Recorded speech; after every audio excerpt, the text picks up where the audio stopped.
जरूरत है और समाज में अब हर इंसान भागीदारी ले रहा है। और एजुकेशन बहुत जरूरी है। एजुकेशन आपको कॉन्फिडेंस देता है। एजुकेशन से आपके अंदर एक पर्सनालिटी, एक बात करने में कॉन्फिडेंस आता है कि एक इंसान पढ़ा लिखा नहीं है ना, तो उसके अंदर वो कॉन्फिडेंस नहीं आएगा। और ये जो बड़ी यूनिवर्सिटी होती है, आप बहुत खुशनसीब हैं जो ऐसे यूनिवर्सिटीज में आप पढ़ रहे हैं। ये यूनिवर्सिटी आपको एक ओवरऑल डेवलपमेंट में बहुत हेल्प करती है। आप सोचिए कि अगर कोई एक ऐसा स्टूडेंट है जो एक गांव के टूटे हुए सरकारी स्कूल में पढ़ रहा है, जिसका ना इंफ्रास्ट्रक्चर सही है, ना बिहेवियर सही है, ना कोई डिसिप्लिन है, ना कुछ, तो धीरे धीरे वही चीज उसके घर में आ जाएगी और उसके दिमाग में आ जाएगा वही। और कल को अगर वो सक्सेस भी होता है तो वो जो रहेगा ना उसके दिमाग में बैठा हुआ है, चीजें तो ऐसी चलती रहती है। लेकिन जिस चीज को आप देख रहे हैं, आपका अपना सोसाइटी देख रहे हैं, अपनी यूनिवर्सिटी, अपने कैंपस को जब आप साफ सफाई देख रहे हैं, कल को आप अधिकारी बनिएगा ना तो आपके दिमाग में आपका टूटा हुआ ऑफिस, बिखरा हुआ डिसिप्लिन, ये सब चीज नहीं दिखेगा। आपको दिखेगा हम जैसे यूनिवर्सिटी से, जैसे कॉलेज से पढ़ के वैसा ये क्यों नहीं हो सकता है। तो ये जरूरत है इस देश को, हमारे देश को आप जैसे यंग लोगों, जैसे ऑफिसर, एंटरप्रेन्योर लोगों की जरूरत होती है और सोसाइटी को बदलने की जरूरत है। गर्ल्स, आप लोग का योगदान बहुत जरूरी है, क्योंकि आजादी मिले हम लोग को 75-76 साल हो गया है। हम पुरुष घमंड में थे कि हम लोग अपने से देश को आजाद कर देंगे, लेकिन हम लोग का घमंड टूट गया है। इस टूटे हुए घमंड को समेटते हुए आप लोगों से सहयोग मांगते हैं लोग कि अब आप साथ में साथ दीजिए, कंधे से कंधा मिलाने के लिए 20 सालों में देश आगे बढ़ने से कोई नहीं रोक सकता है। जो मेल सोसाइटी है उनसे कहते हैं अपने घमंड को किनारे करो, और अगर हम लोग से हो सकता था ना तो 75 साल में आज हम कहां से कहां चले गए। नहीं हो पाया हम लोगों से नहीं हो पाया, इसलिए अपनी गलती को एक्सेप्ट करना। अंग्रेज हम पे गुलामी थोप के गए थे, लाख बुराइयां थी अंग्रेजों में, लेकिन एक चीज थी, वो अपनी गलती को खुद के लिए तो जरूर एक्सेप्ट करते हैं। वो जलियांवाला बाग मार के गए, हमारे लिए एक्सेप्ट नहीं किए, लेकिन अगर वही गलती अगर ब्रिटेन, अमेरिका में होती है तो वो एक्सेप्ट करते हैं कि हमसे ये गलती हुई है। हम लोग तो गुलाम थे उनके, तो हमको तो मारने काटने के लिए आए थे, हम अपनी गलती एक्सेप्ट नहीं करते। जापान जिसने 2-2 परमाणु बम झेला, हमसे बाद में देखिए खड़ा हो गया अपने पैरों पर और कहां चला गया। लेकिन हम घमंड में कि हम पुरुष ही सब कुछ कर लेंगे।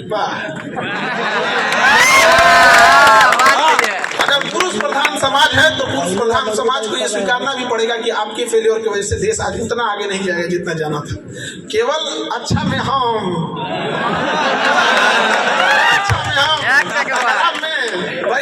खराब में सब लोग की गलती है, ऐसा नहीं हो गया यहाँ पर। तो समाज को बदलना है। कोई किसी को, देखिए हम कहते हैं जिंदगी की रफ्तार इतनी रखिए कि दुश्मन 2 कदम आगे भले निकल जाए लेकिन अपना कोई पीछे ना छूट जाए।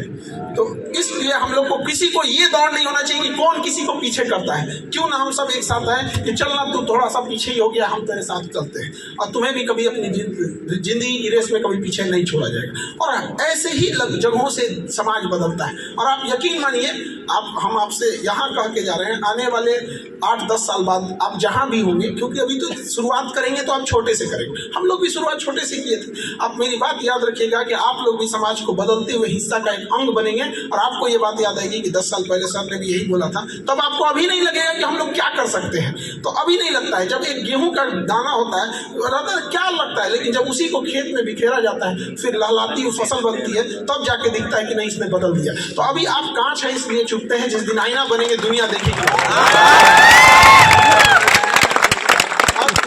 दुनिया की कोई भी चीज है जो आपकी हिम्मत से बड़ी कोई चीज नहीं होती। अगर आप कलेक्टिवली सोचिएगा तो बहुत आगे जाइएगा। छोटी शुरुआत सबकी होती है, बस वो शुरुआत करके जाइए। बस आप शुरुआत से ही डरने लगते हैं। हमको आज के डेट में ट्विटर और फेसबुक चलाने नहीं आता है। इंस्टाग्राम का कोई लिंक भेज देता है तो हमको खुलवे नहीं करता है, कहता है कि एप्लीकेशन डाउनलोड कीजिए, मैं ये नहीं नहीं करता, कहता कि इसमें ये कीजिए वो कीजिए, दुनिया में कुल दिमाग तेजा खर्चा हो जाएगा। आज भी नहीं है।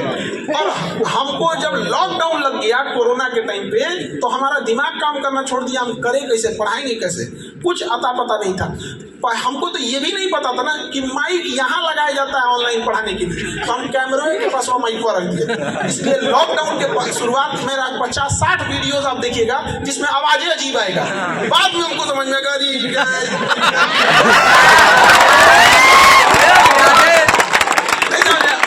क्या कर दिया 50-60। और ये आप अभी भी जाइएगा, आप देखिएगा शुरुआत के टाइम पे जो मार्च-अप्रैल का वीडियोस होंगे अब 2020 का, उसमें मेरे यहाँ माइक ही नहीं लगी थी। हमको पता ही नहीं था, बताने वाला कौन था, हमको नहीं पता चल पाता था।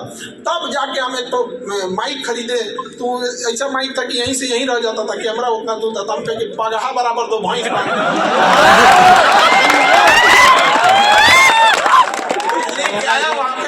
माने हमारा घर इस लायक भी नहीं था कि उसमें हम वीडियो शूट कर सकें, क्योंकि ज्वाइंट फैमिली रहती थी, एक आदमी को एक ही कमरा रहता था, उसी में सारे लोग रहते थे, तो उसमें कहाँ से हम करेंगे। तो मेरा एक दोस्त था, उसके दुकान पे जाके हम वीडियोस वगैरह बनाते थे।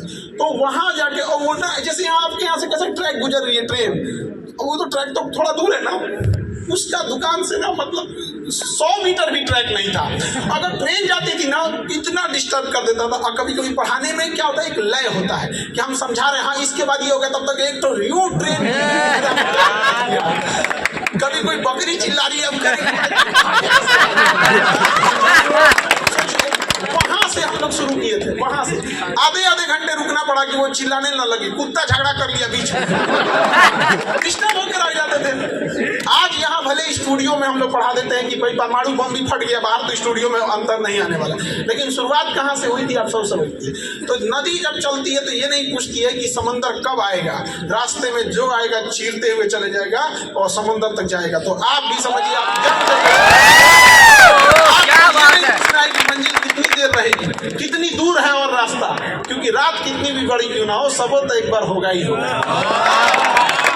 यंग जनरेशन है आप लोग, आज का युवा वो वाला बेवकूफ़ी मत कीजिएगा कि 4 बजे डाटा 90% यूज का मैसेज आ जाए।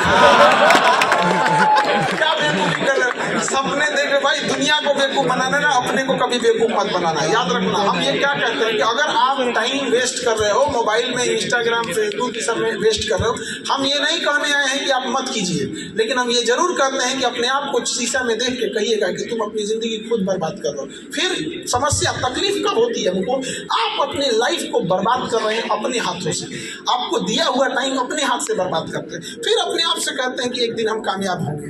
अगर कामयाबी इतनी आसानी से मिलती है तो कामयाब लोगों की समाज इज्जत नहीं करता, क्योंकि जो चीज़ें आराम से मिल जाती है लोग इज्जत नहीं करते हैं। माँ बाप का प्यार आपको आराम से मिल गया, इसलिए कोई इज्जत नहीं करता। कभी पूछिए उस माँ बाप से कि आपको